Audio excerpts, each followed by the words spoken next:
I visited 20 New York City attractions in just 3 days. In this video, I will break down just how I did this and also give you my own opinion on which activities lived up to the hype, which ones were actually on the disappointing side, and the activities that actually exceeded my expectations. Before we begin, it will be very important to discuss transportation and getting around the city as efficiently as possible, as this will be very key to maximizing the number of attractions you will be able to see in a day. Now, if you have the budget, you can get around using the many available rideshare services like Uber and Lyft, just to name a few, or you can even do the traditional New York way and hail a yellow cab.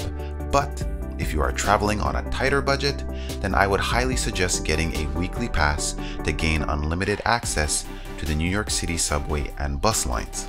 Now, I initially had my own reservations about using the public transit system in New York City due to my own preconceptions about its safety.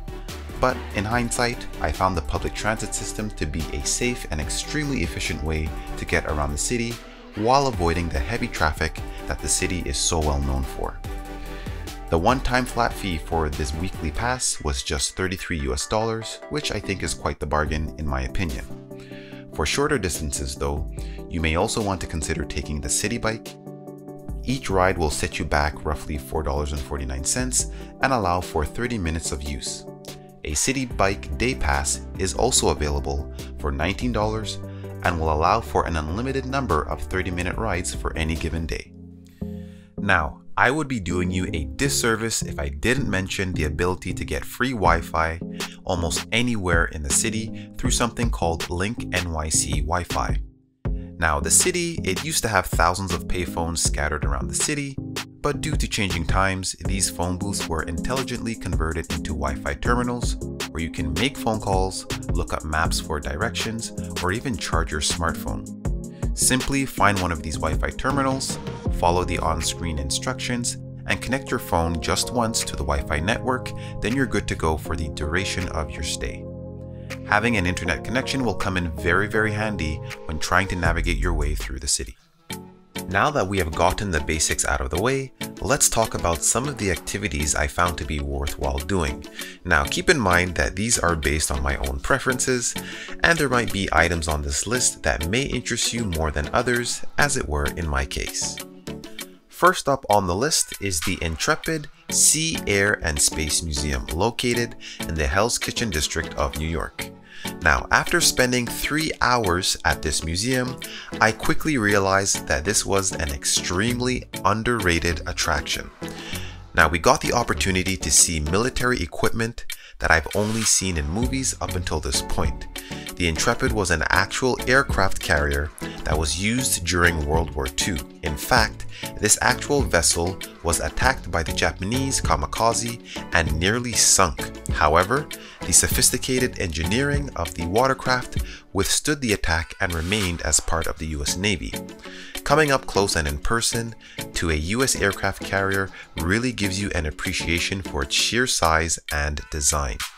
During our tour, we were greeted by a war veteran who gave us surprising facts about the Intrepid. For example, did you know that there is enough electrical wiring on the Intrepid to run around the circumference of the Earth at least once? It's no wonder these watercrafts would cost billions of dollars to manufacture. Inside the aircraft carrier, there were also games and activities for kids and adults to enjoy. We even got the chance to try a 3D flight simulator that mimicked flying a military fighter jet. For an extra fee, you could also get a tour and also sit in the Concorde, which was a supersonic commercial airplane that was capable of flying twice the speed of sound. Back in the day, tickets to fly on these planes commercially would cost the equivalent of $15,000 US in today's money. So it's definitely worth taking the tour just to say that you have been on the famous Concorde. As part of the tour of the Intrepid, you will also get the opportunity to see and enter a submarine that was active during the Cold War era. It was quite interesting to see how the Navy officers would live on these submarines for 5 months at a time. Getting first-hand stories from veterans who lived on these submarines was a nice added value to the walk-around tour. Needless to say, if you want to learn a lot and have a unique experience, definitely do not overlook the Intrepid Museum while you are visiting New York. No trip to New York would feel complete without at least going to see the famous Statue of Liberty. Luckily, you can do a sail-by of the Statue of Liberty while taking the Staten Island Ferry, which is free, no metro pass required. Once you get to Staten Island, you can simply hop on the next ferry going in the opposite direction to get a nice view of Manhattan as well. Now, if you wish to get an even closer view of the Statue of Liberty, then you can also opt to take a designated boat tour to Liberty Island, where you can enter the Statue of Liberty with a reservation, and even visit the Ellis Island Immigration Museum to get a sense of what it would have been like to arrive to America in 1892. Now, you'll be able to do this next activity if you took the time to get the weekly Metro card I spoke about earlier, but if not, no worries. You can still get on the Roosevelt Island Aerial Tramway for the fare of $2.75 US per trip. Riding on the tramway will provide you with a unique view of the city as well as the Queensboro Bridge. So in essence, it's a small price to pay for such a unique experience. Be sure to have your camera handy as the views are actually quite impressive. Another fairly common attraction to go see is the Empire State Building. For a point in time, this structure was the tallest man-made building in the world. With that being said, I personally would not take the time to go to the top of the Empire State Building because of how crowded it can be. I would instead go to the top of the Rock Observation Deck, also known as the top of the Rockefeller Center, so you can get an even better view of the Empire State Building. On our way up to the lookout, the elevator had some cool animations to enhance the overall experience. While at the top, we were lucky to see the sun begin to set on the Empire State Building. It's quite the humbling imagery to see in person. To go to the lookout, you will need to reserve a time slot when booking your tickets online. If you stayed around this long watching this video, thank you. Here's a little tip for saving some money on some of the attractions. Now, instead of buying your tickets individually, consider heading over to citypass.com/New York and select a bundle of 3, 5, or 10 attractions. From this page, you will be able to bundle your choice of activities into one purchase, allowing you to save money versus buying each activity individually. Be sure to hit the like and the subscribe button if you are enjoying the content thus far. This next one, I wouldn't really consider it as an activity, but more as an opportunity to pay homage to the individuals who did not survive the attack on 9/11. A beautiful waterfall memorial lies in place of where the two Twin Towers used to be. Being there more than 20 years after the tragedy took place does have a humbling effect. To learn more, you can also visit the adjacent 9/11 Memorial Museum, or even go to the top of the new World Trade Center to have a spectacular view from their observatory. I must say that this next activity was one that I was very much looking forward to. I had heard great things about it, but I can't help but feel somewhat disappointed because I was just expecting more from the American Museum of Natural History. This is not to say that I had a bad experience, no, not at all, but I was just expecting to see something different, something that I would not be able to see at an alternate museum. Maybe it's because they did not have the ancient Egyptian exhibit that I had my heart set on, but in any case, if you have kids and if you have not been to a museum of this scale and size, then definitely check it out. There will be lots to see and learn. Definitely bring some comfortable footwear as you will be walking around for quite some time. Now, if at this point you have gotten a little bit overwhelmed with the fast pace of the city and you require a little bit of downtime, then be sure to take a stroll through Central Park.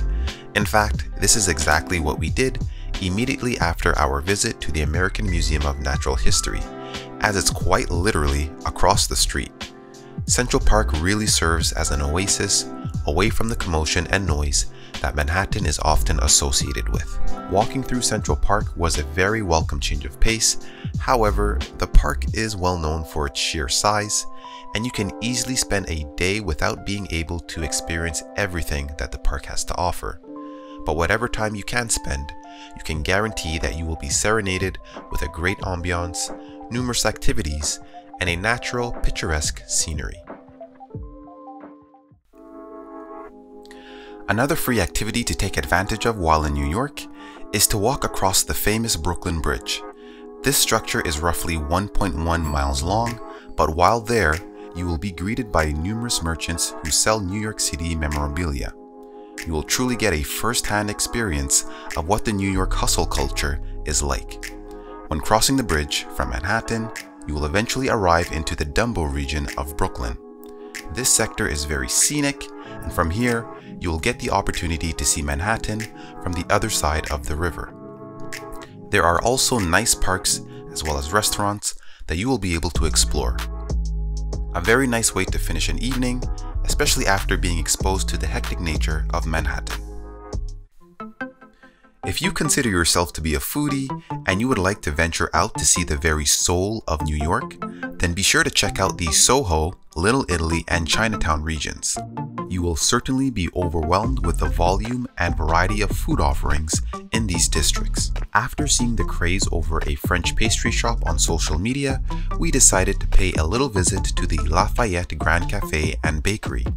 We ended up trying their famous cream-filled croissant supremes, which are made with different flavors each month. So whichever flavor you try, keep in mind that they are limited editions. We were fortunate enough to try the strawberry lemonade, and all I can say is, if you have a sweet tooth, beware. Now, this next region of Manhattan is probably one of the busiest. Times Square, the very definition of the big city. While there, you will be exposed to giant screens and bright lights. If you are used to a more suburban setting, then this just might be somewhat of a culture shock for you, but it's not all chaos.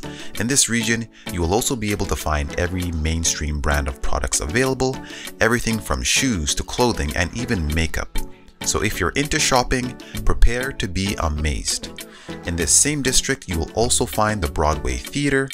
During our visit, Broadway was still hosting the famous Lion King musical. Definitely something worth seeing while in New York. If you're into architecture, then you'll certainly enjoy the next attraction. The New York Public Library is a very photogenic structure, both inside and out. Students use the space as a place to study and get work done, but for tourists like myself, we go there to appreciate the design and engineering of the building. Entry to the public library is free, but just keep in mind that some rooms have restricted access in order to protect the focus of the aspiring students. Just behind the New York Library, you will also find Bryant Park, which is a beautiful 9.6-acre open space that is known for hosting numerous events during both the summer and winter months. If you have ever invested in stocks, or even listened to someone talk about their own portfolio, you would have more than likely at some point heard them mention the term Wall Street.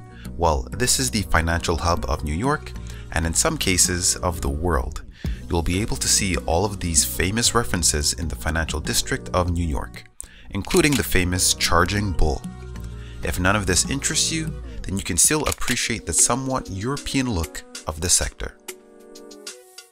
Now, this next attraction was actually a little bit higher up on my personal list, but upon arriving to the site, the Flatiron Building was actually under construction, so sadly, I was not able to join the club of people who have taken beautiful pictures of the architectural marvel.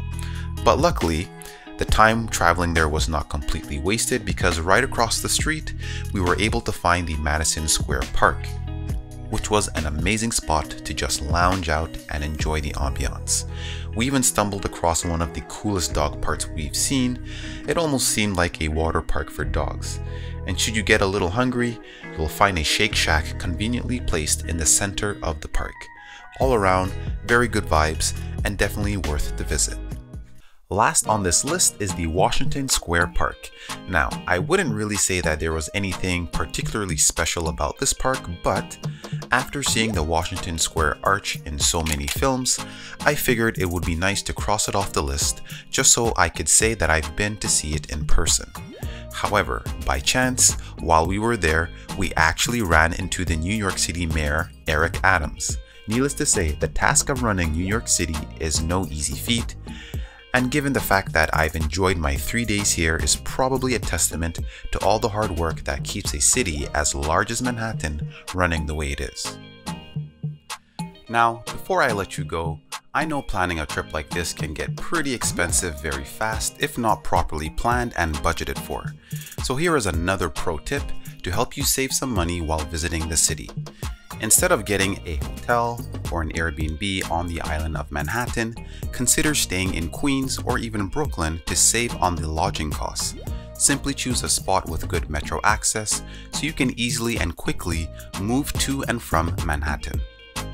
In our case, we ended up staying at the LIC Hotel in Queens. The hotel was extremely clean and the staff was also very polite. If you are arriving by car, they can also accommodate your need for parking.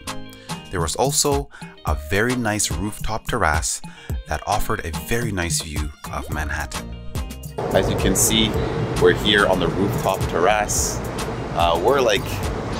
Even though we're sort of off the island of Manhattan, we're literally a few steps away from the metro, and it's another maybe 5-minute train ride to the downtown sector. So if you want to save a little bit of money, this will be a great spot for you guys to hang out, just to sleep and stay, and then you can spend the rest of your day in the city.